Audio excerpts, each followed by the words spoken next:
મીડિયાના માધ્યમથી ને લોકચર્ચા મુજબ ચર્ચા ચાલે છે કે આ નાસિરગ્રસ્તના જે અસરગ્રસ્ત પરિવારો છે કે જે આજે 16મો દિવસ થઈ ગયો, ઉપર આબ અને નીચે ધરતી છે, કોઈ વિકલ્પ નથી, એમને એનકેન પ્રકારે સામ દામ દંડની નીતિથી બેસાડવાના અને સ્વૈચ્છિક ડિમોલિશન હાથ ધર્યો એમને પોતાની રીતે એવા પ્રયાસો થઈ રહ્યા છે.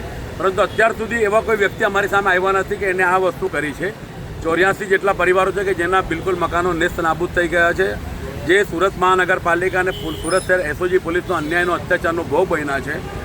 અને એ આજે પણ પોતાના ન્યાય મળે એવી ઝંખના સાથે અહીંયા બેઠા છે, એક આશ્વાસન સાથે, એક અપેક્ષા સાથે ઝંખી રહ્યા છે કે એને અહીંયા ન્યાય મળે.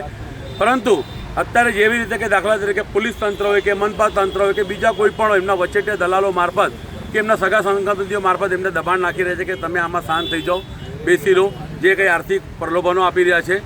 પરંતુ આજે પણ અમને વિશ્વાસ છે કે આ આખી મેટરમાં 70% કરતાં વધારે પરિવારો એવા હશે કે જેના માટે ન્યાય મળે અને જેમને અન્યાય કર્યું છે, અત્યાચાર કર્યું છે, એમને સજા થાય, એના માટે અડીખમ યોદ્ધાની જેમ ઊભા રહેશે. એ કોઈ પણ આર્થિક પ્રલોભનમાં આવી શકે એવી શક્યતા મને હાલ દેખાતી નથી.